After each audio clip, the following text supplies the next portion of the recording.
आंख खुलते ही गरीबी देखी है। आगा सारा बचपन खा गया था हमारा। मेरे दोस्त अपने माँ बाप के साथ खेतों में हल चलाया करते थे। प्रॉब्लम ये है कि मेरी मर्जी शामिल नहीं है। मर्जी शामिल क्यों नहीं? मुझे तुमसे कोई प्रॉब्लम नहीं है, लेकिन मैं अभी कमिटमेंट नहीं करना चाहती। तुम दोस्त हो, कजन हो, लेकिन मैंने तुम्हें कभी उस नजर से नहीं चाहा। आसिफ ने आज मुझसे बात की थी। वो मंगनी की बजाय निकाह करना चाहता। सच? और आपने हाँ कर दी होगी? मैंने ना कर दी। क्यों? रबाब मंगनी पे भी राजी नहीं है, मगर कर रही है, निकाह भी कर लेगी। Thank you Shafiq. उम्मीद करता हूं कि तुम पार्टी के लिए एसेट साबित होगे। याद रखो, बहुत आगे जाना है तुम्हें। इंशाल्लाह।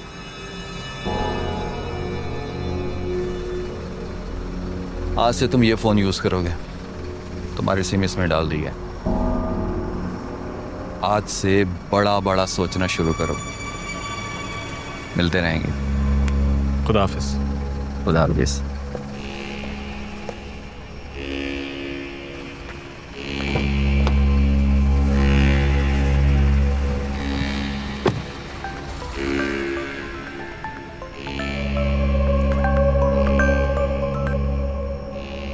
अस्सलाम वालेकुम दादा साहब। वालेकुम अस्सलाम। छोड़ दिया मंसूर को? जी दादा साहब।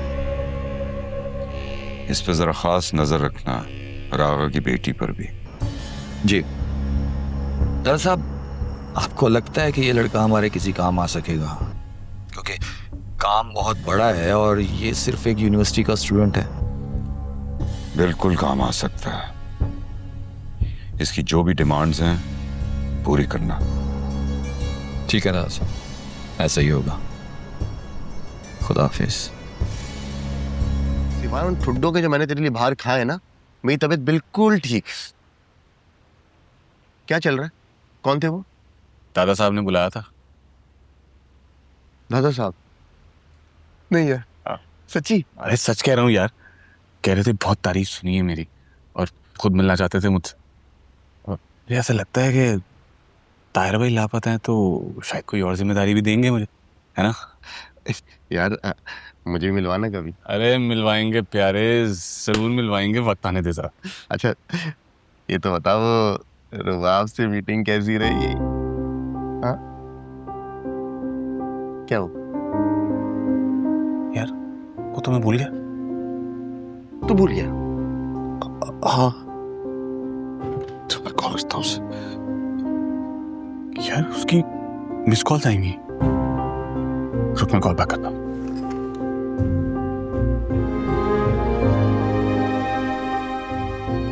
मिलाया हुआ नंबर बन जा रहा है यार। क्या बेटा? एक बात बोलूं, तेरे नसीब में मैं ही हूँ। भूल जा रुबाब। बात तो सुन, अबे सुन तो। केएनपी की यही बात मुझे बहुत अच्छी लगती है। खुद तो खाते हैं, साथ में दूसरों को भी खिलाते हैं। सबका ख्याल रखते हैं। सिस्टम है ना, सिस्टम के अंदर रहकर काम करते हैं। इसको पैसे क्यों दिए? ये खुद यहाँ हमारी पार्टी की सिफारिश से ही आया। अबे ओ, तेरी पार्टी में सिफारिश नहीं चलती, पैसा चलता है। लेकिन याद रखना, और आइंदा किसी लड़की को अगवा करने की कोशिश मत करना, वरना यूनिवर्सिटी की ना ये जहर जैसे चाय और सड़े हुए समोसे खा के ना मैं तंग आ गई। तुम तो शहर में रहती हो ना, रोज घर का खाना खाती होगी। किसी दिन बुलाओ ना खाने पे। बहुत टाइम हो गया घर का खाना खाए हुए, प्लीज। मैंने अभी अभी तुम लोगों को बताया कि मंसूर ने कल मेरे साथ क्या किया है, और तुम लोगों को घर के खाने की पड़ी हुई है। इम्पोर्टेंस की बात है ना, जिनको रोज घर का खाना मिलता है। हमसे पूछ के देखो, जिनको इस जहर जैसे समोसों पे गुजारा करना पड़ता है। तुम लोग मेरी बात सुन भी रहे हो या नहीं?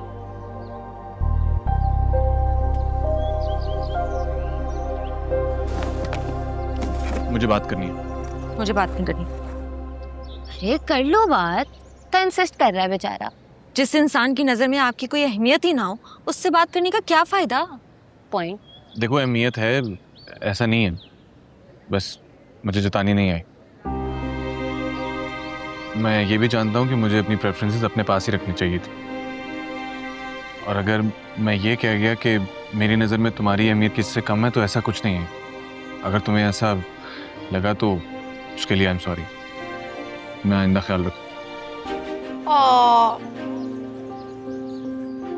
कहीं और चल के बात कर सकते हैं? क्यों भाई, ऐसी कौन सी बात है जो यहाँ नहीं हो सकती? चलो तुम पढ़ाई करो, तुम अपने समोसे खाओ। बेटा मुझे तुमसे एक बात करनी है। जी साहब। देखो बेटा, मैंने जो बनाया है इसमें खानदानी मिरास भी है और मेरी मेहनत भी है, और ये मिरास मेरे बाद सिर्फ तुम्हारी और अब आपकी हकदार। अबू आप कैसी बातें कर रहे हैं? आपके बाद क्या मतलब है इस बात का? आप हैं और आप हमेशा हमारे साथ रहेंगे। हमारे खानदान में आज तक कोई बाहर वाला नहीं आया। दौर बदल गए, गांव से शहर आ गए, सियासतदान बन गए, जमाने के साथ जमाने जैसे हो गए, मगर असल तो असल है। और मेरे इस नए दौर के पहनावे में अंदर बैठा असल मुझे इस बात की इजाजत नहीं देता कि मैं अपनी बेटी किसी और को दे दूं। मैंने फैसला किया है कि अरबाब की तालीम के बाद तुम दोनों की शादी कर दी जाए। क्या ख्याल है तुम्हारे इस बारे में?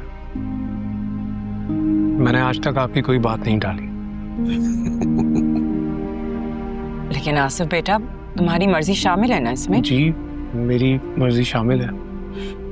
शाबाश, तुमसे यही उम्मीद थी।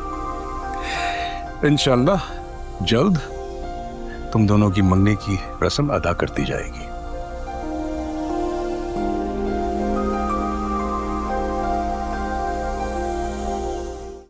आंख खुलते ही गरीबी देखी है।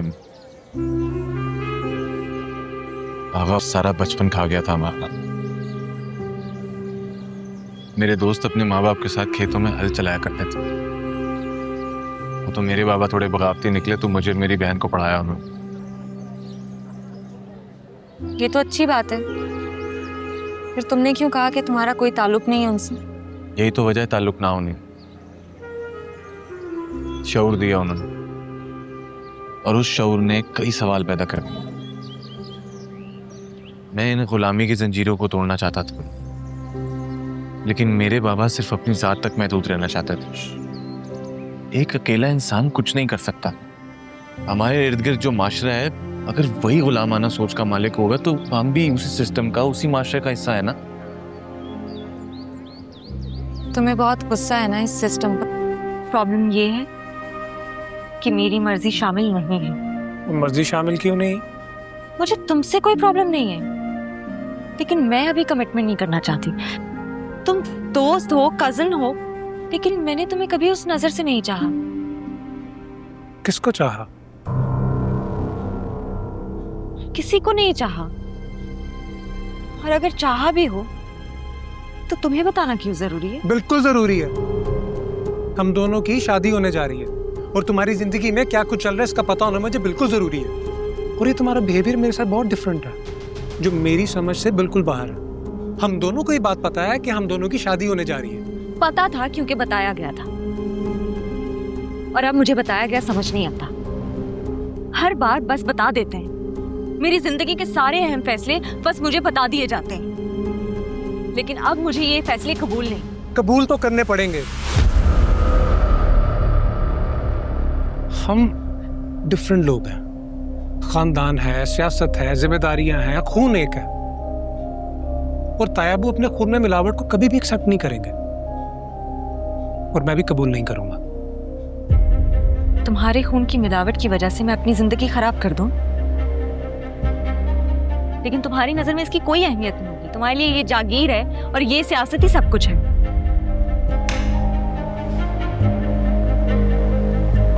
आसिफ ने आज मुझसे बात की थी। वो मंगनी के बजाय निकाह करना चाहता। सच? और आपने हाँ कर दी होगी? मैंने ना कर दी। क्यों? रबाब मंगनी पे भी राजी नहीं है, मगर कर रही है, निकाह भी कर लेगी। मगर इतनी सारी बातें एक दफा में मनवाने से शायद वो बगावत कर दे, ना कर दे। इस मसले को आहिस्ता आहिस्ता सुलझाना चाहिए। अच्छा, बाप बेटी का रिश्ता समझ नहीं आता। कभी आप उस पर इतना रहमदिल हो जाते हैं कि उसकी हर बात मान लेते हैं, और कभी उस पर इतनी सख्ती करते हैं कि उसकी जिंदगी का सबसे अहम फैसले में भी उसकी मर्जी शामिल नहीं कर रहे। क्योंकि बेटी है ना मेरी, खून है मेरा, मेरी जगह लेनी है उसे।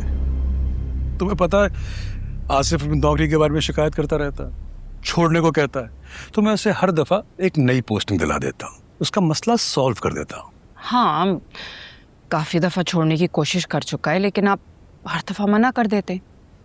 क्यों? क्योंकि वो आपका भतीजा है। क्योंकि वो मेरी बेटी का होने वाला शौहर है। मैं उसे अपनी बेटी से एक कदम पीछे रखना चाहता हूं। जब भी मुझे ये लगेगा कि वो एक कदम आगे जा रहा है, तो मैं उसे 10 कदम पीछे खींच लूंगा। सीरियसली मुझे आपकी ये बातें समझ नहीं आती। बहुत देर लगेगी तुम्हें ये बातें समझने में।